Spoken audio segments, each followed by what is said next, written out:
You are bold, you are fearless, you are radiant. It's time to unlock the diamond from within.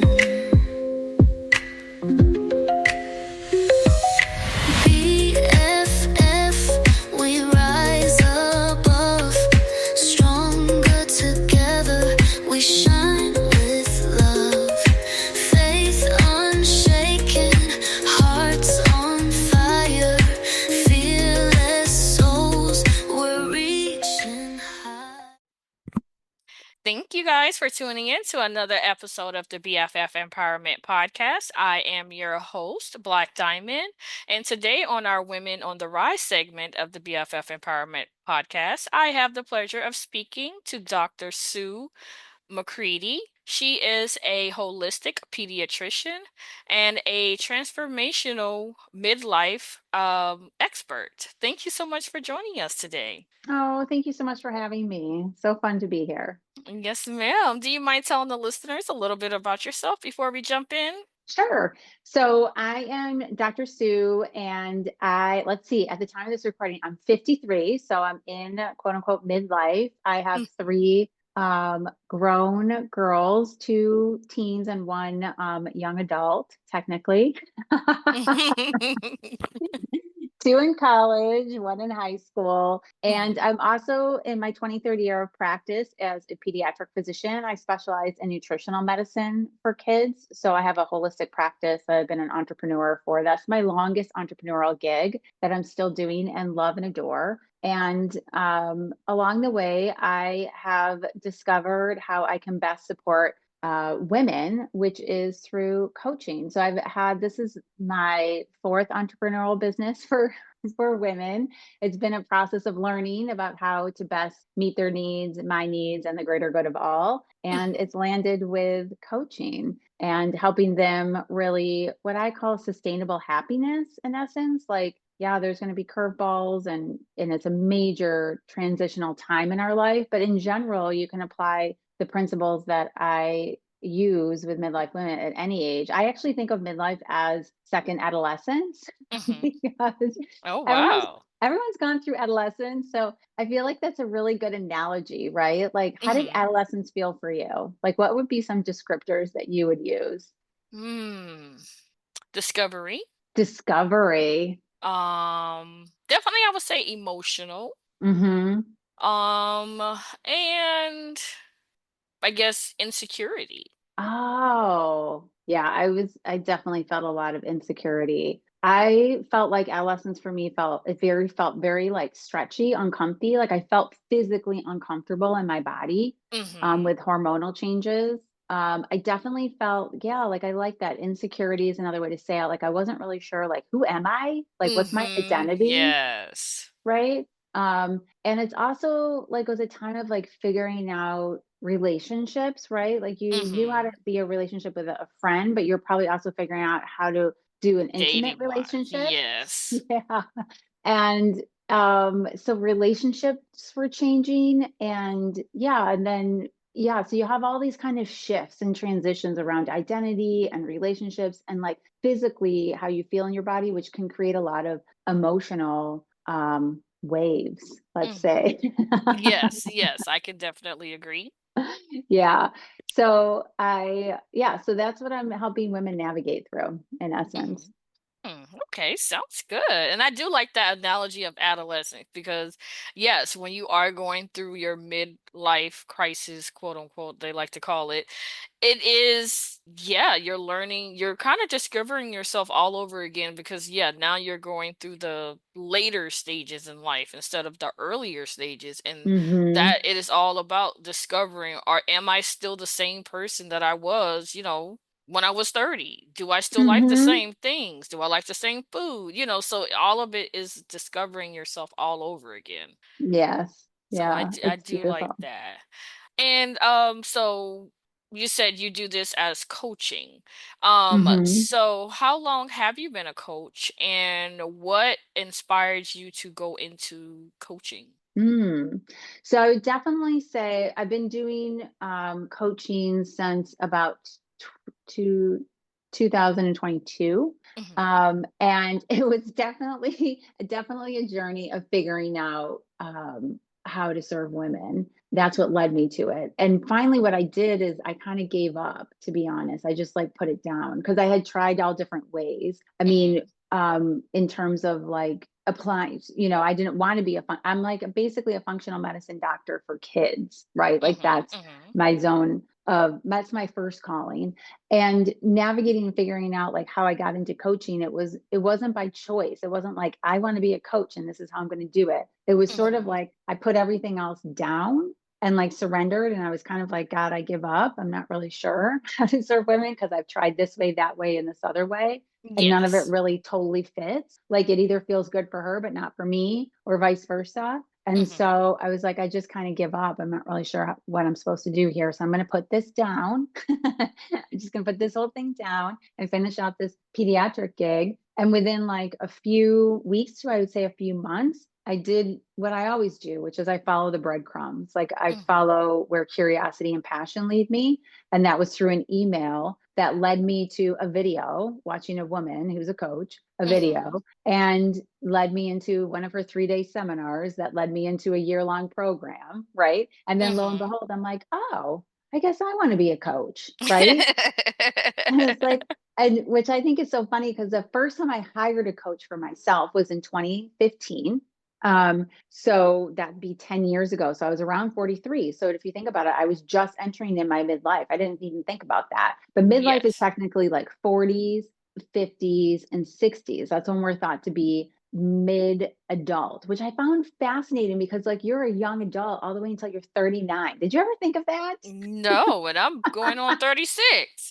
So Never thought about that. Like I think young adult, like you're 21, but young adult technically is all the way until like 39. And then wow. mid adult is 40s, 50s till about like 65-ish, and then you're called an older adult or, an elder, basically. I was like, so anyways, the first time I hired a coach was when I was 43. And I was still trying to figure it out. I was in one of those entrepreneurial businesses and like still trying to figure out how do I best serve the woman. So I hired this coach. She was amazing. And I said, all I know is I don't want to do what you're doing. Oh, wow. I said literally verbatim, I was like, all I know is I don't want to do what you're doing, which is coaching. Then 10 years later it wasn't 10 years. It was however many handful of years later when I actually had my first coaching client and I loved it. I was like, oh my God, this is amazing. I actually messaged my coach and I was like, girl, because she called me Sweet Sue, and I said, girl, you wouldn't believe it. I'm a coach and I love it. We were just like totally giggling.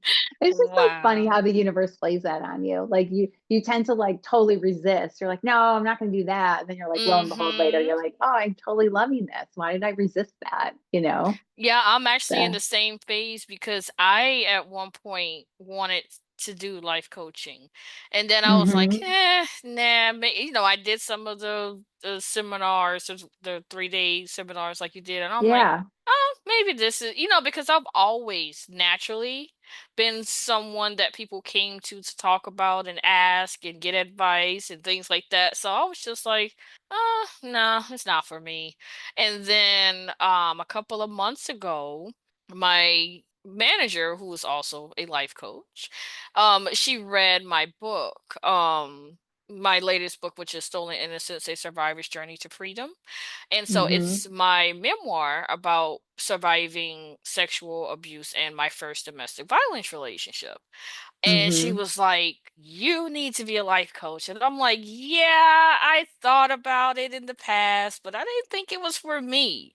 And she was like, oh no, you you need to do this. And I was like, you know what? I think you're right. I thought about it for a couple of days, and then I was like, you know what?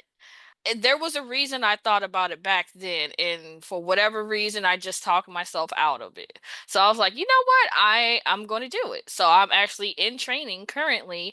I'm actually at the tail end of training. By the time this episode airs, I'll probably have already received my certification, but I am taking Aw, my practicum right now. So I'm actually coaching my first client. And I'm beautiful. specifically a women empowerment coach because that's what I do. Yeah, it's your I've jam. always shared my story and my journey and, just the different things that I've been through in life to encourage and help other women to get through what they've been through or what they're currently going through. So Hmm. now I'm just kind of making it official by getting a certification. Yeah. And I do believe that. It's like, yeah, making it official. I mean, that it's so interesting. Yeah, like we all have our different niches, you know what I mean? I feel like that, like life, like a lot of my training is through Tony Robbins. Hmm. So that's really where, and I was really going for my own personal development. But somewhere along the way, I was like, wait a minute, I'm kind of good at this. Like, I really Hmm. like this, you know? And then that's where I like kind of shifted into, okay. And he tells a story of like, when he started 40 years ago, like life coaching wasn't even a thing, you Hmm. know? And so now I think it's great because again, like I go back to the adolescence and I think I've often asked, like, well, I'll ask you, like, do you think it would have been helpful if you would have had a coach during adolescence? Definitely.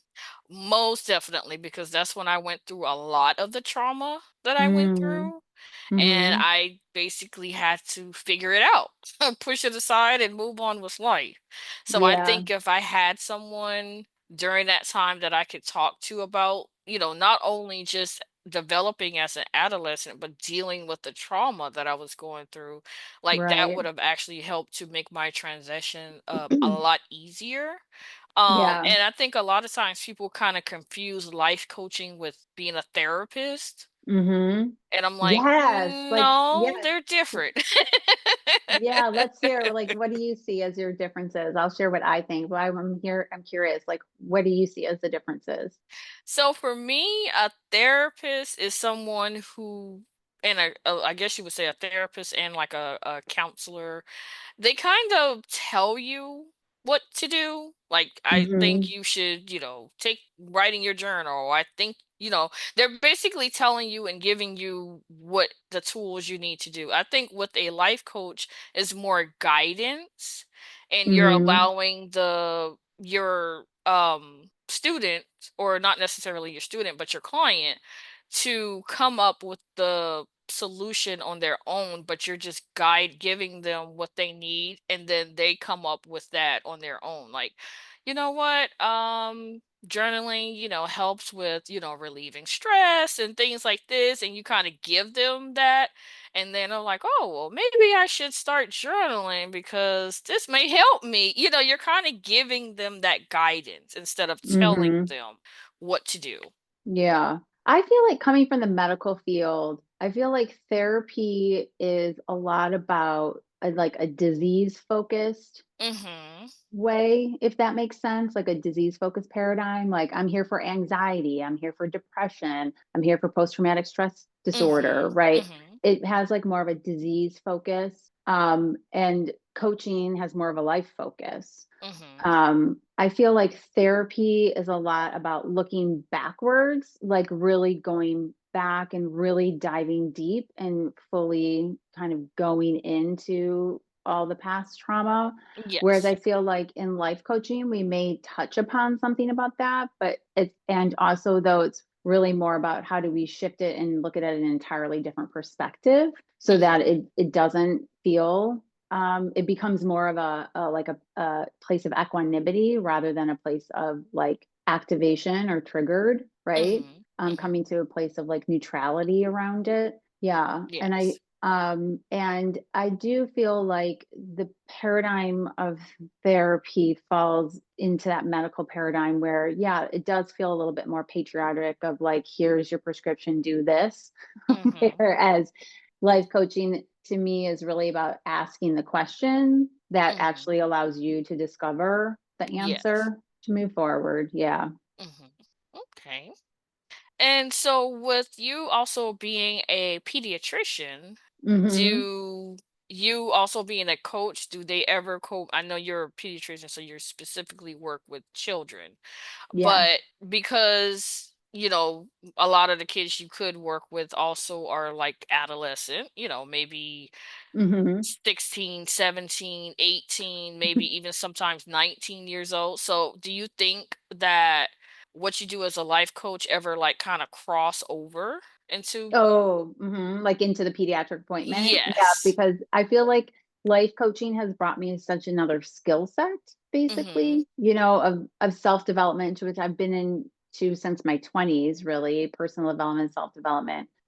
I've been doing that work for a long time because I feel like as an entrepreneur, you get to do that work because you Yes. are the business. And so Mm-hmm. Mm-hmm. you get to continue to keep evolving and personally developing to allow your company to survive and thrive, and expand. And so I've been doing that for a long time. And though when I really dove in with Tony Robbins' work, which was about in 2019, so about, wow, time goes fast, about 6 years ago or so, that is Mm-hmm. where I really felt like I started learning frameworks that I could then pass along really quickly in the Mm-hmm. in the pediatric appointment because they are quite nifty, some of these, Mm-hmm. right?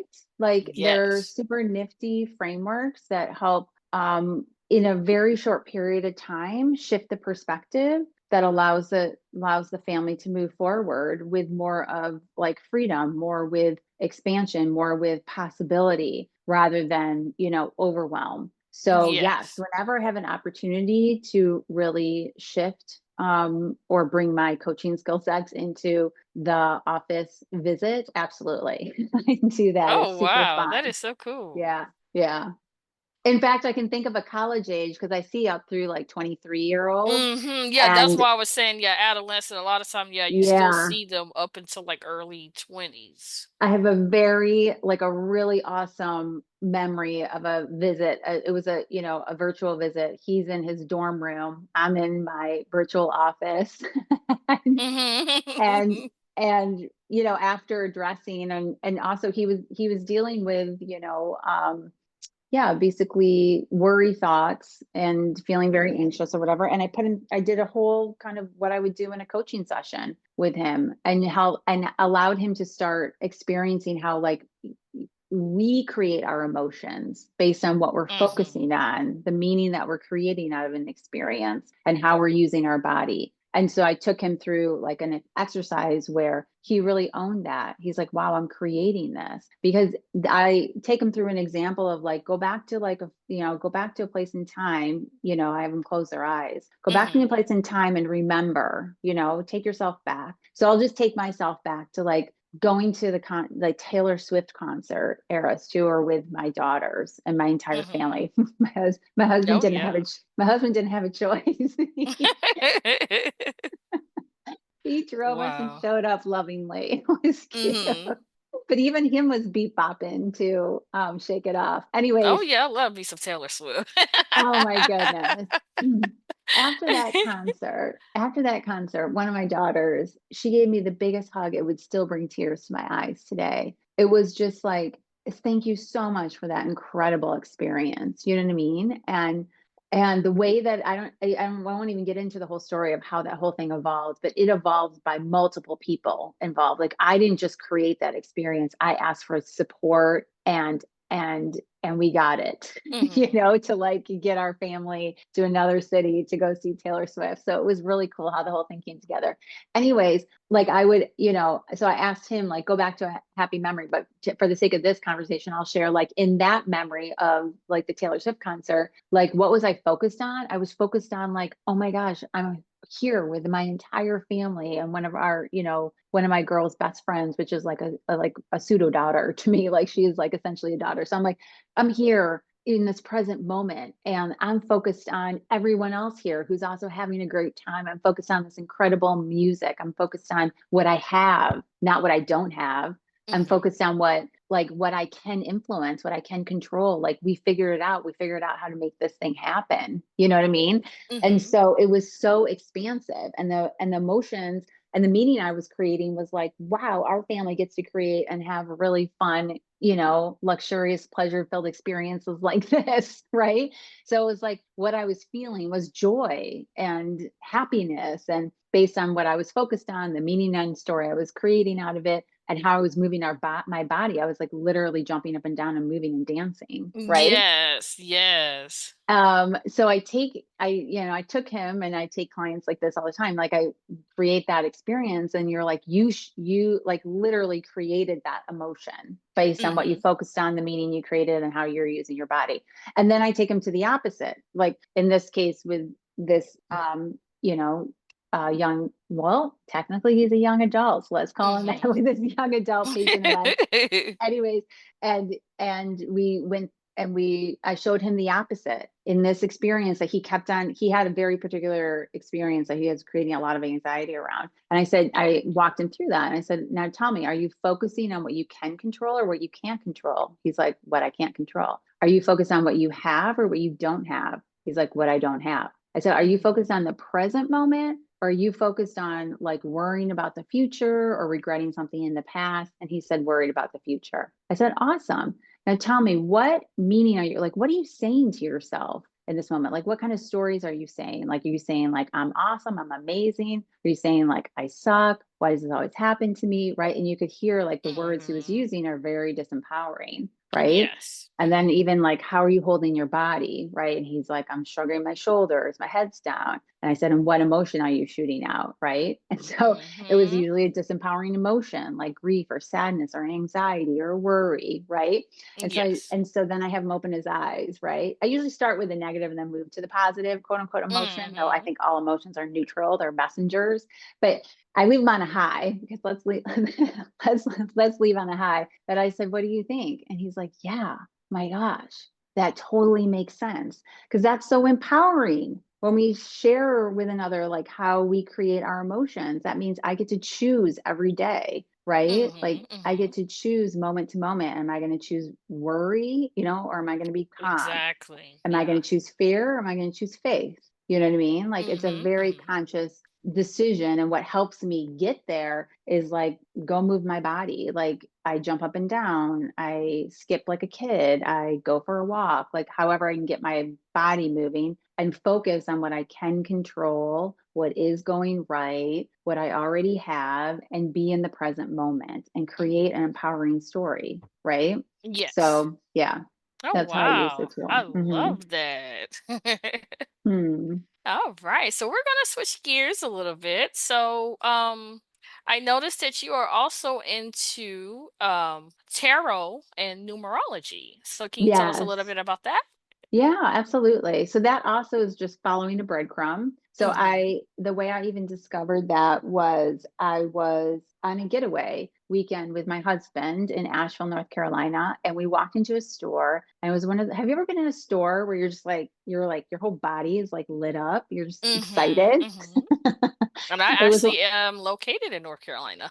And I you are, I am located in North Carolina. aw, And I know all yeah. about Asheville. Nashville. So we walked into the store, and I was like walking around and totally drawn to this deck of cards in the back right hand corner of the store. Mm-hmm. And I picked it up and I said, tarot. And I said, like I've heard that word before, but I'm not really sure what it is. I'm not really sure how you use these cards. But Mm-hmm. it was this overwhelming feeling of like, I get to have these cards. Like, this is something, right? So Mm-hmm. now I'm home with this deck of cards. and and then I think, okay, what am I going to do with this deck of cards? Right? Like, I'm not going to just like create decoration from it. They were really You're pretty. like, why did I get these cards? Why did I get these cards? And I just love to learn. So I started Mhm. looking for like, how do I learn more about tarot? So I found, of course, I found a course. Of Mhm, course, I found mhm. a certification program, right? Where you kind of go through and learn all about the tarot. And at the same time, I can't remember how it came across, but I came across the understanding of numerology, which is the pattern of numbers. And Mhm. tarot started out as a deck of playing cards and has Yes. evolved into it's really neutral. People use it in all different ways. I'll share with you how I use it in a minute. But at the same time, I came across this concept of numerology, and I've always been noticing numbers now for a couple decades. Like I'll see a I 111 love or a the angel 222. numbers. Yes. Yes. And so angel numbers were like super supportive for me during a really hard time when I was having multiple miscarriages and when I just was really down in the dumps. And it became a way for me to get inspiring messages, to start getting breadcrumbs, starting to figure out like, okay, maybe there's a bigger picture I can't really see yet right now. And they just really filled my soul. So I would pay attention to when I woke up and when a number would poke out to me, and like when I would get recurring numbers like 555, like I just started paying attention. And Yeah. so I knew that was out there, but I didn't know like there was this kind of whole study of numerology. And so at the same time, they crossed paths, tarot and numerology for me. So of course, I also found a certification program in numerology because I love me my courses, and started learning about that. And to me, what they both are patterns. You know, they're a language, Yes. and we all have patterns, and we know patterns. Like we have seasonal patterns, right? Like right now we're moving, you know, and where we live, we're moving from summer to fall. So we have these seasonal patterns. Well, they also have patterns. There's patterns of numbers based on when you're the day you're born, you know, and astrology has patterns, right? So there's all these patterns. And to me, in personal development, what I've been trained in is like see a pattern, and use the pattern instead of the pattern using you. And then create a new pattern so that you can move forward, and instead of getting pummeled by the pattern, right? Because Exactly. in personal development, what we learn is that, you know, if you want a different outcome, you want a different result, which is usually why you hire a life coach or you go into therapy, right? Is because you're like, this result that I have right now doesn't feel good. I want a different result. So if you want a different result, you get to like change the thoughts and the feelings and your habits, your belief system, right? So that you do different actions to get different results. But what we get stuck in usually is in the conscious, like we're consciously thinking, what we know we're feeling, what and the habits in order to drive the results, instead of really looking at what we know in personal development, that the majority of your current results are coming from your subconscious Exactly. thoughts and feelings, belief systems, you know, rules. And that's what's driving your habits and your actions, and therefore your current results. So if you want different results and you want to change something, like you know how to do it, but you're not doing it. Like I know how to eat right, but I'm not doing it. I know I should exercise, but I'm not. It's not about just willing yourself. It's not about just telling your conscious mind, go exercise. It's Exactly. about Yes. getting underneath to the subconscious of what is driving that, right? What is limiting you there? What is the belief system that you picked up or absorbed in childhood, or from your family, or from the church, or some religious institution, or the community, or the world at large, that you've now like taken on as the only way? And what's so amazing of that is like, you don't, it's subconscious, like you're not aware of it. It's like hidden right now, right? So that's how I Until use you tarot. pull it out. Yes. Yes. So tarot numerology is my way that I pull it out. And I think of it as like how psychologists would say, like, look at the ink blot. What do you Right? see? I'm like, What do a you dog, see? a flower. Yeah. And so that's really how I use tarot numerology, because inside tarot is numerology. They're all a pattern of numbers, right? Every card has a number associated with it. And so, you know, I'm literally pulling up a card and like, what do you see? And what's so amazing is because I do one-on-one coaching and also group coaching. So a lot of coaching happens in a group of collective of women. And it's so amazing. It's like, what do you see? And everyone sees something different. Something jumps out differently. And to me, that's like what's ready to appear from the subconscious, because there's even times like I've looked at these cards hundreds of times, right? And I'll still find something new, and I'll be like, wow, I never saw that before. You know? Yeah, I've always wondered. I'm like, how can they look at a card and come up with a whole something about your life from just looking at a card that has a picture on it? I know. And I think the reality is like, to me, I kind of look at it as like a conversation. It would be kind of like if you or and I are in a room and we're having a conversation, but then Joe walks into the room and has a conversation with us, the conversation shifts. Like our Mhm. conversation is going to be different. It's going to evolve in a different way because Joe's there. Mhm. You know what I mean? And Yes. that's kind of how I think of the tarot. I think of I'm coaching, let's say, I'm coaching, let's say Sarah, right? So Sue and Mhm. Sarah are having a conversation and we're in a coaching session. And then tarot walks in as if tarot is a name of person and enters the conversation, and it just like shifts, like it's like a mixture, right? And that's why I don't think no one card has any one meaning. I Mhm. don't look at it as like, fortune telling at all. I think we're born conscious with free will, right? And so Mhm. I don't think Mhm. there's any predetermined destiny of anything. These are my beliefs. I look at it as a neutral tool that you can bring into a session to tap into the unconscious if you want to. And if you don't, okay, we don't have to use a tool. Like that's how I use it. Definitely. And with your clients, have you had resistance from involving tarot in the sessions or no? It's interesting. Yeah, sort of. But usually I don't like flow that way. You know what I mean? Like Mhm. I'll just be like, I kind of ask on the intake, like, are you curious? Are you're not into this? You're curious. You'd like to Okay. try, or you're full in, like you love this stuff, is what I think I Mhm. put. Like you love this stuff, Oh yeah, I'm right? definitely one that loves this stuff. I mean, You I like do? all kinds of just because I'm a spiritual person, so I don't Yeah. believe in religion or any type of. So yes, I involve myself in different kinds of things because yeah, I just want to learn more about myself and who I am and why I am the way I am. Yeah. Me And I too. think you can't necessarily get that from following a religion or reading a book. I mean, there's just different tools out here that you can help to discover who you are and why you are the way, because we're all unique. Yeah. And so I think of the skeptic, like a true skeptic is actually someone who has an open mind and is looking at numerous different angles. They're skeptical because Mhm. they're analytical. They want to look at it from all different viewpoints, right? A Mhm. skeptic is Mhm. not someone who doesn't have an open mind, right? Mhm. So yeah, I have so I do have coaching clients where we don't use it at all. It's just not their Okay. thing. They're like they're very religious, Mhm.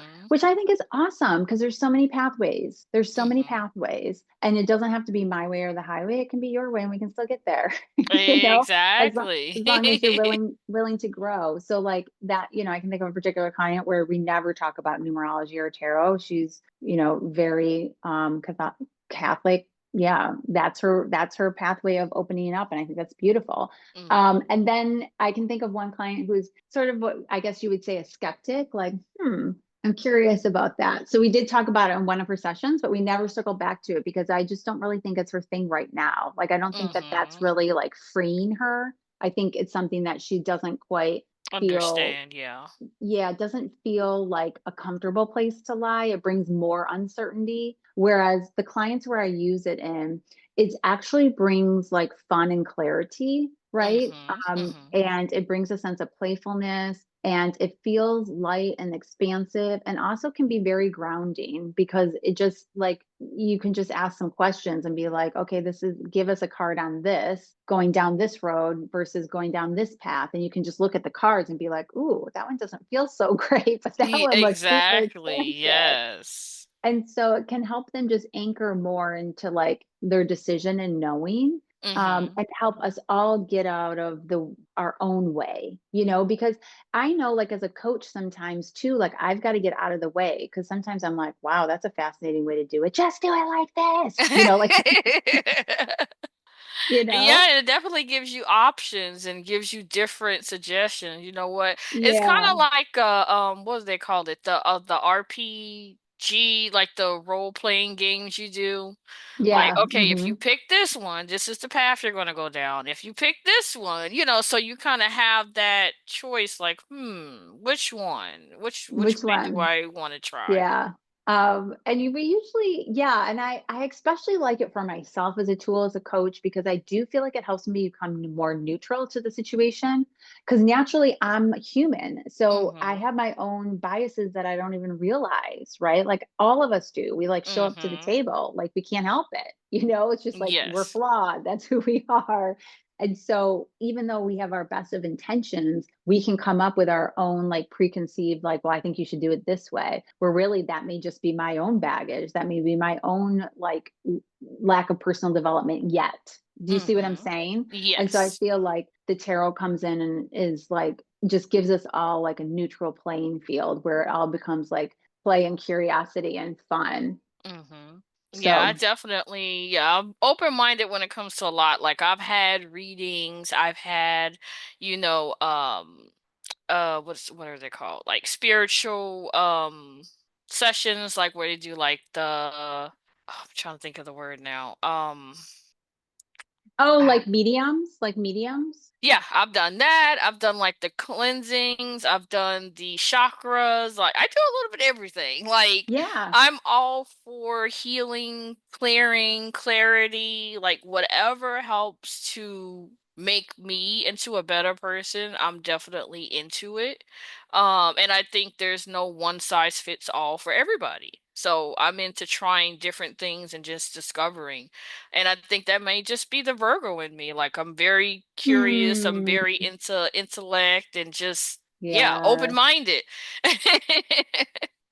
A true skeptic. I think of Mhm. like, yeah, high of a Virgo, I think is definitely like a true skeptic. Like has a very like analyze or analytic approach. Like you're looking at all angles. Mhm. Mhm. Mm, I like And that. so how does your practices with life coaching and also tarot and also being a pediatrician, how does that impact your personal life as being a Oh my mom and being goodness. a wife and Yeah. You know, as we were talking here at the beginning, I feel like that's really what I am right now as a parent to my teens. I'm really more like their life coach. That's what it mhm. feels like. Because there's so much to navigate through adolescence and Mhm. young adulthood. And so it's really made me, it's helped me keep resolving my stuff. Because I've always said, like, I've never read a parenting book. I just keep working on myself so I get less activated. Mhm. And I actually read a lot of parenting books because I'm a first time mom. So Yeah. everything was new to me. I'm like, okay, how do you potty train? How do you do this? What happens at Hmm. this? And then just to find out, you know what? You're only going to figure out is by trial and error. The Yeah. books can only teach you so much. Yeah. Yeah, for sure. And there's so many nuances, right? And I feel like that even within my pediatric practice, I feel like that's what I keep on like honing for the parent is like trust yourself, like trust Mhm. yourself, you know. You are the guide, like the child came through you, right? Mhm. So trust that. So yes, definitely made me a much better parent in terms of like doing parenting happily, if that makes sense. Like Mhm. versus like the rough and tumbled. Because I have a lot of rough and tumbling days in parenting, you know, but I don't have those now. Like I Yes. feel like the rough and tumble it is very quick, and I'm quick to apologize. I'm quick to own my stuff, right? And I'm Mhm. quick to call them forward to own their stuff, you know. Mhm. So I feel like that it has been only blessings. It's only been blessings in my marriage too, for Mhm. sure. Doing the inner work because it takes two to tango. So no Exactly. relationship is the same. You know, once you do your inner work, you know, you continue to expand as long as the other person's a growth minded person, you know, and as long as your values are aligned, right? Mhm. Mhm. So I feel like my marriage has expanded for sure. And then, yeah, even through work, right? I mean, I think that's where I really use personal development. I mean, I use it everywhere, but I definitely use it for work too, because being an entrepreneur, you know, is a wild ride. It's Ooh, a very, yes. s- it's a very spiritual process. Like I feel like Yes. business is spiritual, especially for the entrepreneur, because you get to do so much inner work in order to survive and thrive, you Mhm. know? And it's just about like how far do you want to go? Like how far do you want to keep going to the next level? And it just takes a lot of faith over fear. Exactly. That's why Faith and Fearless is in BFF Beautiful, Yeah. fearless faith. And faith is faith in not only yourself, but faith in a higher power, whatever that may be for you. Mm, So no beautiful. religion, no, just whatever higher power is for you. So it's open to everyone, no matter what your faith is. All Love that. right. Well, we have come to the end. My favorite part of the show is called What Is She Thinking? It's where I give you 5 random phrases and you tell me the first thing that pops into your mind. Don't have to think too hard about it. It's just something fun to get to know you. All right. All right. So your first one is faith is. Love. Wow, love it. All right. Teach me how to. Play. Next one. Don't forget to Love. love. Okay. Fourth one. Chocolates and cherries go best with More chocolate. more chocolate. All right. Last one. Dogs make me Happy. happy. Wow. Love it. Love it. Well, so is there anything that you would like to leave? Any last words you would like to leave for the listeners? Any social media, websites, anything you would like listeners to be able to follow and connect with you? I would just like to say it's been an honor to be here and grow with you. I feel like I'm always growing through every conversation. So I've definitely grown through this one as well. So thank you. And thank you for the listeners for being here with us. I feel like it's all energy. We're all connected and in a conversation. And Mhm. yes, if you want to continue that conversation with me, the best place to find me at is on my website, drsuemccreadie.com, which is DRSUEMCCREADIE.com. All right, and I will definitely have that information in the show notes so that they can click and get right to you. All right. Well, Awesome. guys, don't forget to subscribe to the podcast, follow the podcast on all major podcasting platforms. Also follow us on social media at BFF Empowerment Podcast. We are on Threads, Instagram, Facebook, and now also on TikTok. If you would like to be featured as a Women on the Rise guest, don't forget to send a email to bffempowerment@gmail.com. If you just want to say hi, you have any topic suggestions, all of that is welcome. Send us an email. And don't forget to visit the website at bffempowermentpodcast.com. Until next time, guys, thanks for listening.